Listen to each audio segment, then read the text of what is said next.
لیکن یہ یہود اور اس کے حواری یاد رکھیں کہ شام جو زمانہ قدیم میں لبنان، فلسطین اور اردن اور شام کی سرزمین پر مشتمل تھا، جہاں آج یہ یہود قابض ہیں، احادیث کے مطابق قرب قیامت میں وہاں اسلام کا غلبہ ہوگا اور ایمان اور اہل ایمان فتنوں کے اس دور میں زیادہ تر شام کے علاقوں میں ہی ہوں گے۔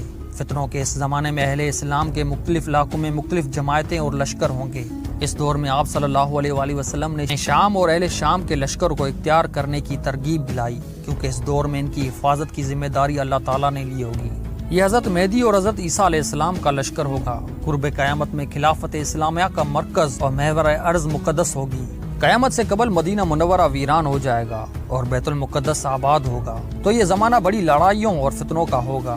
اس کے بعد دجال کا خروج ہوگا۔ دجال شام اور عراق کے درمیان میں سے نکلے گا۔ دجال کا فتنہ اس امت کا بہت بڑا فتنہ ہے۔ اس سے ہر نبی نے اپنی قوم کو ڈرایا ہے، مگر دجال مکہ، مدینہ، بیت المقدس اور کوہ طور میں داخل نہیں ہو سکے گا۔ سیدنا عیسیٰ علیہ السلام کا نزول بھی انہی علاقوں دمشق کے مشرق میں سفید مینار کے پاس ہوگا اور وہ دجال کو باب لد کے پاس قتل کریں گے۔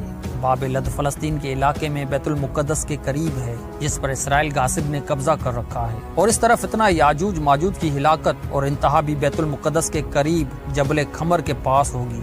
یہ بات روز روشن کی طرح عیاں ہے کہ قیامت اس وقت تک قائم نہیں ہوگی جب تک یہودیوں کو صفائے ہستی سے مٹا نہ دیا جائے، اور آج پوری دنیا سے یہودی اپنے مقتل اسرائیل میں جمع ہو رہے ہیں۔ قیامت سے پہلے یہ وقت ضرور آئے گا کہ مسلمان یہودیوں کو چن چن کر قتل کریں گے، اور ایک بار پھر اللہ تعالیٰ کے حکم سے قیامت کے قریب حضرت امام مہدی اور حضرت عیسیٰ علیہ السلام کے ظہور کے بعد ایک مومن جماعت کے ہاتھوں بزور شمشیر مسلمانوں کا قبلہ اول بیت المقدس فتح ہوگا۔